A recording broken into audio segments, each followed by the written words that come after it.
I've seen many videos on YouTube that explains to you how to create a low content book, maybe using ChatGPT, Canva, and all these other tools, and upload it on Amazon KDP to start generating your first sales. And those videos are very good if that's your goal. But I haven't seen one that actually explains you a good strategy, okay, the big picture, to create a scalable and profitable business that self-sustain. And that's why I decided to record this video, because I published more than 100 profitable low content books, and with a specific strategy that allowed me to make a living out of that for the last 3 years.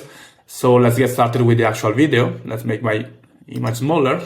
And let's get started with a bit of my story and my background. So I started publishing only non-fiction books in 2019, publishing the first 10 normal non-fiction, like doing all the actual publishing standard core stuff. So doing some research, keyword research, hire a ghostwriter, hire a formatter, a cover designer, and upload it, get your first reviews, etc., etc. And I didn't make any actual money, like I lost most of my money. So in 2020, I noticed that a lot of the top selling books were not actually the same type of book I was creating. So they were not non-fiction, but they were like more children's books. So I decided to start doing that without watching any YouTube video, without even knowing there were some YouTubers explaining you how to create books. So I did it the old way, like open PowerPoint and start like assembling some arrows and letters to trace to create children's books. And this actually allowed me to make my first like $500 in a year. So it took quite a long time, but it was all profit because I was just creating the book by myself and not paying anyone basically. But I wanted way more than that, obviously. This was not the $500 per year, the reason I started. So I realized this strategy was applying wouldn't have bring me where I wanted, which was like gain the freedom or location and time freedom to work on my own terms. And something that is self-sustaining and doesn't require me to work all the time. So in 2021, I started testing new strategies for low content books. And after a few tries, I finally cracked the code. Scaling from 500 bond that I reached making books by myself to 5K within just 3 months. So 500 to 5K in 3 months. And then I reached my first 10,000 milestone, which was really impressive for me at the time by December of the same year. And all that with just a few publications. Like it took me way less publication to go from 500 to 10K per month than to 0 to 500 per year, actually. And fast forward 2 years, so December 2023, I made more than $58,000 in royalties in a single month with around an 80% margin. So anywhere between 70 to 80% profit. I don't remember the exact number right now. And I'm making this video to teach you the 3 lessons I've learned by publishing all these books and making all this profit, let's say. So let's get started with the first one, which is originality and creativity always win.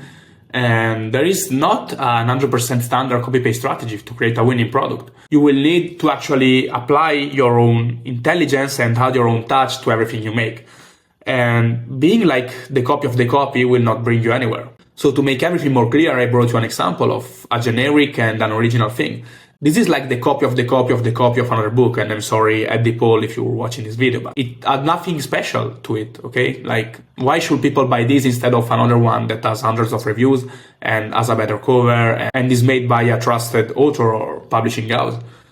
And there is no reason for that. So this guy took just the title of another book and made the same one, just made a different cover and different interior, but didn't add any actual value to the previous one. So look at what this guy has done. There were all the books that were just ABC, preschool, tracing, like generic. And this guy made that book that is pretty much the same because it's just some letters to trace. But he kind of branded it, his make is different because it made it about the sight words, which are like the main words you need to know in English in order to make most of the sentences. And so this book has probably a similar content and requires the same effort to create because it's still like you need these two lines and the guidelines for the kids to learn to trace. But he packed but he made it on a specific new topic that nobody has ever done before. And guys, this book has been selling thousands of copies every month since May 2020. I believe it was published. This is brand new, but it has sold maybe 3-4 copies. And the difference here was just using creativity, just looking at what wasn't there that people would like to have and just create a book on that And the thing is that the work required to create this and this are very, very similar, the amount of work and the amount of investment.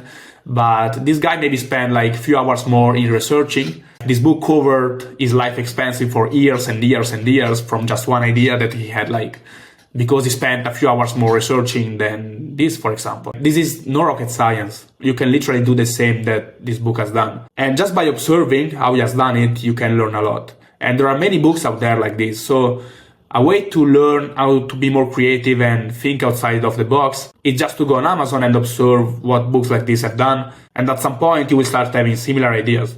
Just spend a lot of time observing and studying and researching. And this is true for every book and every product in general, but for low content specific, this is probably the first thing. The next thing I've learned is that yes, AI is a revolution and it has dictated a big change in the market.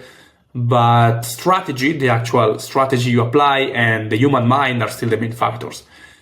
What AI does is just to speed up the process and make it simpler and cheaper to create content. But everything else, like deciding the type of book to make or the concept you want or how you want the cover to be, is only up to you. And that's why we see a lot of books like this, the Super Cat Luca, which is a book that has no idea, no backbone. It's just a random story about a cat and with beautiful illustration. What does it even mean? And you don't really understand what this is about. The cover is awful. You cannot read the title. And I'm pretty sure Gabriel is a good person, but he just missed the point with this book. And he thought like, yeah, I just put some like input to the AI and then just assemble a PDF and add the title on the cover illustration and it's done. I'm gonna make money. But that's not how it works. And there are like thousands of books like this, like copy-pasted, which doesn't actually make any sense and nobody's ever gonna buy them. Like maybe you can make 2 sales because, I don't know, someone doesn't see any other books and they just buy yours. But never expect AI to do all the work because you will just waste your time. So to conclude this, AI is a good addition to a business that is already working, but you cannot build it completely on what AI says, okay? Now let's go to the third point. That is, if you find a process that works for you, keep replicating it. It might seems counterintuitive to compete with yourself because you just add more noise to your niche. But if you don't compete with yourself, other people will. So I'd rather saturate a niche by myself than let other people saturate it with me as just one of the players. So just look at what Jordan Moore, a pen name, have done. And I'm sure you already know this pen name because he has done like tons and tons of money. I think in December 2022 it was like the first most sold book on Amazon, on the whole Amazon, this one. And what he has done is create like a lot of books that are pretty much the same. Like this one looks exactly the same. All this book like looks very similar. Read those, yeah. He created a lot of books that compete with each other, but at least they are made by himself. So like the money goes to him in any case. And for other people to enter the competition is gonna be way more difficult because first thing, he already has experience on the exact niche. So you know what people actually want in this niche. But he has already like 50-80% of like this topic traffic. And he also has a big email list, and it's way easier for him to launch a book because he has a big email list of people interested in this type of book. So you see that there is no reason to not keep publishing the similar books and keep adding more books to his collection. So just trust me, in many cases, this is a good idea. And to make it clear, I'm not saying that if you have a book that is selling like 10 copies per month to create another that is the same. But if the book is selling 1,000 copies per month, then it starts to make sense to create a very, very similar book and to invest a chunk of the profit you're making from the first book to create maybe a second and third book, even under another pen name if you want, but that are similar, not the same, like never publish the same thing 2 times, just something very similar. Now, fourth lesson I learned is to outsource as much as possible so you can focus on the big picture. Because a lot of people are stuck in the daily tasks, so designing a book by themselves, designing a cover by themselves, generating the content and writing the description, everything by themselves, just to save a few money that on the long term you will make back again. So it's way, way better to spend the time you have to dedicate to the business in making new research, researching new topics, or just browsing Amazon. Like randomly browsing Amazon is way more profitable than spending time designing a book. And I'm not saying that from the beginning, from your very first book, you have to outsource everything. It's very good to actually be able to do that before outsourcing that. So like you already know what to expect pretty much. But once you get to a certain point, once you get to making your first real money, real profit, don't be afraid to reinvest the money you make, because KDP is actually a business. You can build a real profitable business that has the potential to create real wealth for you and your family. So treat KDP publishing like an actual business and you'll get business result. If you treat it like a hobby, so you just sit there and do your thing, like if it's relaxing for you, well, keep doing that.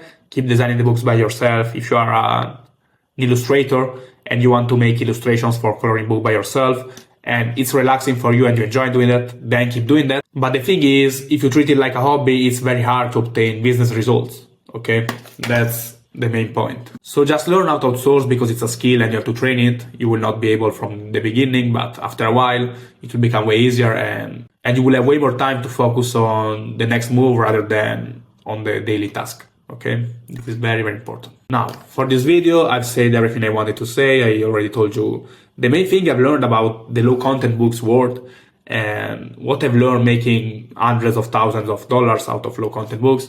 So now, if you want to know more about my story and the principles I applied to scale my business from 0 to multiple 6 figures during the last 3 years, then check the link in the bio. Otherwise, just subscribe to this channel and comment with a topic that you'd like to see. So if you want me to do a specific video on something, just leave a comment under this video. Don't forget to like and share and all this YouTube algorithm stuff, which always helps. And yeah, cheers guys. I'll see you in the next KDP value video.